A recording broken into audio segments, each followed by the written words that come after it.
Welcome to Rockford. The first time the Wolves invade Rockford this year as we look at our Illinois Bone and Joint Institute starters and scratches. We restore the health and quality of people's lives. Steven Pinizzato on the left side, Zach Cassian on the right, Alex Friesen in the middle. On defense, Peter Anderson, Kevin Connaughton, and Eddie Lack the nod in net. Scratches tonight: Zach Miskovic, Patrick Mullen, Anton Rodin, Nathan Longpre, Darren Hadar, Mark Matheson, Stefan Schneider, and Taylor Matson. All-State goaltender matchup. All-State, Chicago's own good hands. For the third straight game head-to-head, Eddie Lack gets the call for the Wolves, and Carter Hutton will go for Rockford. Eddie Lack has won both games so far, but Carter Hutton is currently on a 3-game winning streak. It was 4 minutes gone by, and nearly a breakaway pass to Flick, cut off by Tanev, and the Wolves in transition. Sweatt across the line, makes the move, cuts it. Carter Hutton, the first real test, and he makes the save. How about that acceleration? Unbelievable on the outside driving the net. What a great play by Billy Sweatt. Defenseman lost his stick as Sweatt gets it again, and it's broken up. That was Lavin who lost his stick. Now an opening. Gordon shoots, he scores!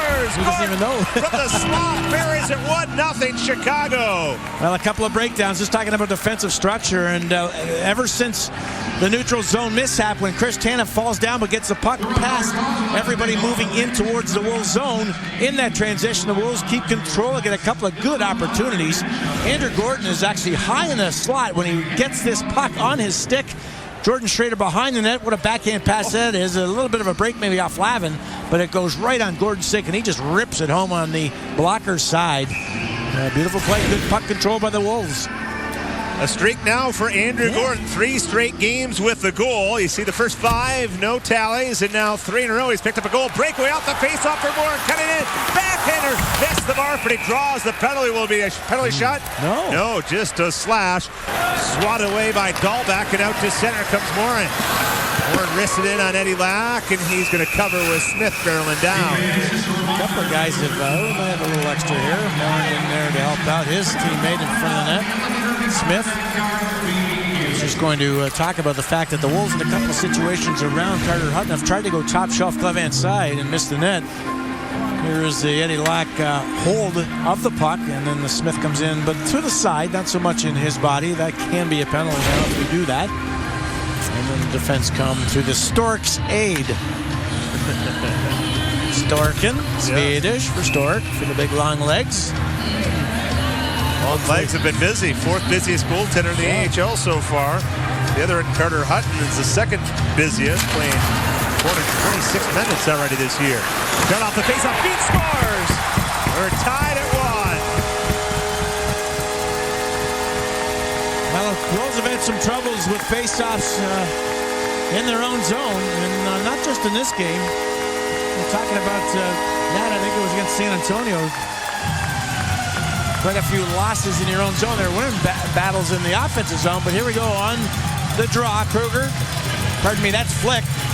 He actually goes through, and somehow that puck caroms out to the slot. Beach makes no mistake. Now once the puck was to the middle of the ice, a couple of guys going back with the flow, and no one picked up Parody, and he just put it back into the slot, and what a shot that ended up being by Beach. Not like that gets you drafted in the first round. And a penalty call coming up, and it'll be a hold against Rockford. So the game tied at 1 on Beach's 2nd of the year. The Wolves will get the power play as Adam Clendenning will sit. I think that replay that we showed you, it slowed down a little bit, and I think that showed you exactly what happened. The Wolves thought they were winning the faceoff. It looked like they were going to win the faceoff. It went behind the centerman Friesen, and everybody sort of separated or got away thinking they had possession. Because of that, it gave the puck to the Hogs and the opportunity to end the goal against. Here's Pinizzato doing what he does best on the outside, driving to the net, and gets held up. So, as we mentioned, power play for the Wolves. Wolves 2 shots in their opening NCH Medical Group power play on their 2nd of the night. 0 for 13 on the year against Rockford, including the 1 opportunity tonight. Smith working in shorthanded and rolls to Lack, and that's another shot on the penalty kill for Rockford against the Wolves. Actually had more, I believe, shots on target at least, than the Wolves on their power play. And a lot of times you get a little lackadaisical when you have a power play, you have that extra man, and you're thinking everybody else is going to do the job. But you have to be sharp and aware and Andrew Ebbett himself has one save on the night when that shift against the line he was up against had great control, and he was beside the net, made a beautiful kick save. And if this power play's got to get going. This is not good. 2 goals in 8 games, and it's going to cost you. And we've talked about that with Scotty Arneal, especially on the road when you get an opportunity to get an early goal in the power play. It does so much for you. Scored the power play goal on Sunday. Part of that, they've gone 4 games without a man advantage marker. And the Wolves offsides here. A stretch of an 0 for 19 drought on the power play to the Wolves. And they've had some good ones. There's no doubt about that. I mean, obviously you're going to have good ones here and there where you move the puck well, the goaltender's sharp and miss the net, etc. And that has been the case. But you need some consistency, and you need, I think, to score at least a goal a game, if possible, on the power play with the number of opportunities you get. An interesting Wednesday at the practice. Yeah. Every line was working on the power play. They're doing 5-on-4s in the zone with each different line getting a crack at it. Tanev comes away with it after Jocelyn got roughed up a bit. Lead pass towards Cassian, trying for that home run feed that connected on the opening power play. Sweatt to the point as the Wolves set up. Jocelyn controls. Takes a shot over to Tanev. Back to Jocelyn, umbrella formation. Jocelyn shot blocked by Bullock. Kept in Tanev. Back to Jocelyn. Over to Schroeder. Schroeder will move down low, hesitates between the hash marks. Bounces out in front. Puck is loose. Bullock comes away with it, and he's able to swing it out. Boy, many would say with a great move like Schroeder made and got himself into an area right between the rings to rip it, but he had Cassian available, right-handed shot on the doorstep. If that gets through, it's a tap-in goal. It was a nice attempt. Tanev jam it in. Foot race to the puck. Lavin gets to it. Reverses it towards his partner Olsen, tied up by Sterling, but he's able to work it ahead. Now Smith will come out to center. Lavin joining the rush. 2-on-1. Cassian broke up the feed as he back-checked all the way back. And again, another big guy with long reach took that play away. So nice defensive coverage by Cassian. Sterling plays it to himself. He scores! Sterling, second in the air. Whoa, he lobbed it over the head and then buried it. Well, again, how many times do you talk about a great play defensively? And not that it was a great play, but it was a strong play by Zach Cassian with his stick. Here it is. Takes away the Ben Smith offering. Across the ice, Chris Tanev will pick it up. He headmans it on the back end, and Sterling will take over from center ice. So there's the dump. 1-on-4. Yeah, the dump in. And hits the stick, goes up in the air, and I'm not sure if the Hogs knew where this puck was, and that might have been the problem. Well, Lavin looked to the middle to his partner and then looked and saw Sterling going by him. And Sterling just beat everybody to it right on top of the crease and put it between the legs of Hutton. 202 AHL career goals, 7 of them on the power play for the man with the magic mustache. Coming away with it, and a nice play. Faraday dives to poke it out to center. Good second effort play, and we'll have to take the Gene Ubriaco line about all these turnovers anymore, and we'll have to open up the pastry shop. Schroeder will head up ice with 30 seconds to go in the power play. Kick free, not a lot of options, so it's just jammed deep by Anderson. Out of the corner comes Sweatt. Back down low, Cassian drags it behind the net. Looking up to the point now for Anderson. Out there with Jocelyn. One-timer. Jocelyn off the mask. Loose the crease. Cleared by Lavin. Up ice. It's brought up by Moore, and he'll backhand it in. You know, it's funny. We were talking last week in a couple of situations how goaltenders use their head. When they know pucks are around, they'll throw their head up to hit pucks. But Carter Hutton had no idea where that baby was. Right off his beak. Nice little dance move. And out in front. Schroeder shoots. He scores. Dancing with Miller. Finishing Schroeder. 3-1 Chicago, an even strength goal for Jordan Schroeder. What a beautiful wrist shot this ends up being, because I think Hutton coming off the post thinks he's going long side, moving across, and he goes against the grain and snaps it right back up against the post from where the puck came from. Johnson will get it, head up all the way, makes a nice headman of the puck to Miller. Miller's challenge, and not a very good play by the youngster Clendening. And what a finish it ends up being. Just a beautiful wrist shot. I mentioned Hutton, you can tell moving across off his post. Think of that pass that's coming across, and Schroeder's going to go to the glove. He fools them and scores his 3rd of the season. Beat to the puck by Miller, and he battles it out to center as the Wolves come to full strength. Across the line, Silva nearly sprung, and then we got to fight back behind. Connaughton and Beach. Wrestling match so far in tight. Beach trying to land a jab. Connaughton wrestling now with Beach. Be pretty big for Kevin Connaughton if he can get something going here on a big, gnarly Kyle Beach. And this had to happen in front of the net. These two were battling for quite some time. Doesn't look like there's going to be much here, but this is a battle that was taking place when the puck was on the perimeter. They were trying to get themselves in better position. And nothing really developed as we thought maybe it would. Had a lot of fisticuffs, a lot of clutching and grabbing. A lot of Valentine's Day stuff there, hugging and kissing. That's a long way away, Billy. Oh, it is? Minute to go in the man advantage. The Wolves change up the troops up front. Sweatt tried to split the defense. Poked off his stick right to Schroeder. Out there with Cassian up front. Schroeder, Sweatt, Cassian along with Tanev and Anderson. Nice job by Tanev being a right-handed shot. That was to his left side of the body and not easy to corral. Schroeder checking his options. Across. Anderson settles. Shoot. Makes it. Rebound. Sweatt shoots. He scores! The first time this year the Wolves have two on the power play. They lead 4-1.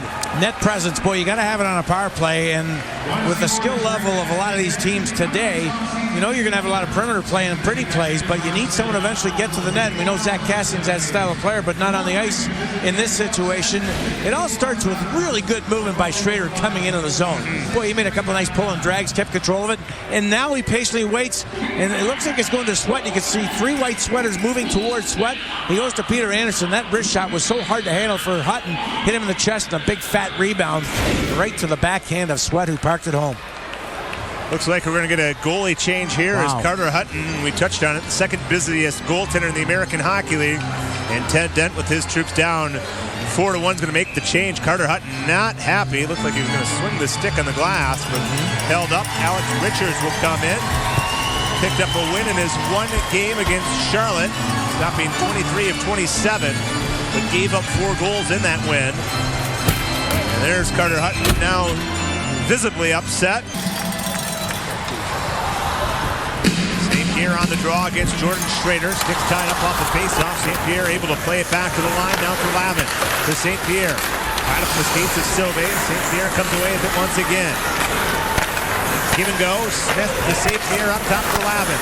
Back to St. Pierre. Smith just out in front. A quick release by Kruger. Puck picked up by Pierre. He scores in the power play. Pierre is 4th of the year. Leads the team now. That's a big goal. It just looks so dangerous. Chris Tanev made a really good block in front of the net on the initial play, but unfortunate from him and the block, the puck went right to Perry. He just talked about a face-off and you're chasing again. Again, it was. That's all it is. I mean, it's so different when you can win a face-off and get it down the ice. And here it is. It's set up quickly. Some nice passes to the slot. This is going to be a one-time shot. There's the block, the right save. And you know what? Maybe a subtle hook. If you watch Ben Smith from behind, he might hook up Tanev, and that takes him off stride. Maybe not. I thought there was a little bit more to it. But after the block of the puck from Tanev, it went right to Perry. He just buried it. On Cassian, who now wants to return the favor. Warren with beat staying onside. Friesen, the stick lifted by Levin, the defenseman pitching. Taken away by Pinizzato. Out by is 3-on-2 for the Wolves. They take advantage here. Cassian drops it off. Across now. Pinizzato settles. Back in the front. They score! Thanos first of the year. Tic-tac-toe. Way to follow up. That is a good play. Good read by Chris Tanev. And it all starts with Zach Cassian in the middle of the ice. Again, defensively, you're strong and you turn the puck up, and in transition, the Wolves able to do that. Chris Tanev gets the goal, the end result, by following up. And here it is, Pinizzato to Cassian. He holds on. What a pass that is to Tanev. He curled it back, beat the defenseman. Tanev will, in succession, throw that across to Pinizzato and drive to the net. Hold on, wait for it to happen. And there it is, just a beautiful dish across and a tap in net. Boys very happy. That's a big goal with under 10 minutes remaining here in the third to go up by 3. Towards the point, taken away by Gordon. Moving out to center with Pinizzato joining his Friesen. They hustle in. Friesen's shot blocked and sprawled out was Lebda. Straight to Gordon, taken away by Peary. Peary moving to center, cuts it off the shin guards of Sauvé. And a high shot by Beach caught the glass. Lebda throws it out in front but wide. Beach back to the line. Dahlbeck shot off the bodies to the backboard. Centering pass, Sauvé boxes out his man, but Beach comes away with it. Shoots, he scores. Beach is second in the game. And it's now a 2-goal contest with 4 minutes to go. Well, the puck was loose initially in front of the net, and it should just be pushed to the side, not back into the action, and that was the case. And Beach will pick it up and just throw it back on net with all the traffic in front. Somehow it has eyes. There's Sauvé. I'm not sure if he was trying to get that to Gordon or if he was just moving it without really looking. But Beach picks it up and says thank you very much, and somehow, as I mentioned, it gets through Lack. To make it 5-3 with 4 minutes remaining, so some life. Now Ebbett controls a backhanded roller out to center. Dahlbeck. Touch pass back to St. Pierre. Moving around in the neutral zone like the Harlem Globetrotters. Now finally taken away by the Wolves. Davies back in. Has Ebbett out in front. Nice pass to him. Ebbett shoots. He scores! Davies extends his point streak. And Ebbett bangs home. Goal number 2 of the year. What a beautiful shot. Placed perfectly for Andrew Ebbett. It happened so quickly, and he was precise in his release. Michael Davies, as you mentioned, there's the hard work. A couple of guys battling, but how does he pickpocket everybody and bring that out of harm's way and throw it all the way across so quickly? Just a nifty play by Michael Davies. And on the tape it is, and look at that shot. That's a beauty. Can't place it any better than that. That was perfect. Andrew Ebbett's 4th goal in 8 games against Rockford. Cannot to Sauvé. They'll regroup with 25 to go in the hockey game. Sauvé to Millay. And Millay will carry in up on the rush. Sweatt. Sweatt pirouettes away from the pressure. Down to Millay. Has Davian on his front pass. Davian off the crossbar. So no profile karma there for Guillaume Davian. Very nice to see the life of Guy and how it's changed over the last few years. Bird, baby on the way. Here is a very nice play to the front by Millay, and the redirect over the top of the bar, just grazed the top of the bar. Easily could have dropped down just prior to that and into the net. Stays on top of the mesh. Faceoff does come outside since he was the one that hammered at it last. It doesn't really matter with 5 seconds remaining. So the Wolves are going to take 3 straight to open up the year against Rockford, a division rival. And, you know, as we looked at things to start the season, 2 teams we expect to be atop the Midwest Division. Yeah. He's going to get a penalty here, more, and I believe he's going to get a penalty now. And he's going to go sit in the sin bin for 5 seconds. This will affect the Wolves' power play. They do get the offensive drop and only have 5 seconds to work. And let me go to the faceoff. Back into the zone of the Hogs. Wolves finally get going on the man advantage. Yeah. And now they get 9 chances in the night, so that 2 for 6 performance that was 2 for 7 that was looking pretty good. Result 2 for 9. The Wolves will take the 2 points. Eddie Lack picks up his 3rd win against Rockford this year. A 6-3 final. Our Coors Light Cold Hard Facts 3rd period scoring summary. Frost Brewed Coors Light, proud partner of your Chicago Wolves. Chris Tanev's first of the season at 10:31 got the Wolves going in the 3rd. Then Chris Beach's 2nd of the game tightened the tilt, and the Wolves would close it out with an Andrew Ebbett goal from Mike Davies at 17:33. And they take this one by a final of 6-3.